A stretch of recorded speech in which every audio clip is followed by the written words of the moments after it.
we don't tend to do too much showbiz on the pod, I think it's fair to say. But the bar for the Brooklyn Beckham story is, it's in a different stratosphere. So Brooklyn has posted a 6-page long statement on Instagram where he has 60 million followers. He's basically saying he doesn't want to reconcile with his family. He gives a very, very long and detailed explanation as to why that is. And he said that now he wants to, in his words, stand up for himself for the first time in his life.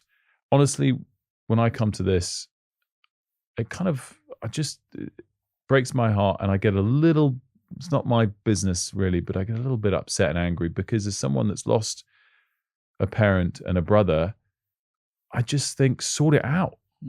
You don't know how lucky you are. Sort it out. I kind of think the same way every time the Charles William Harry stuff comes out.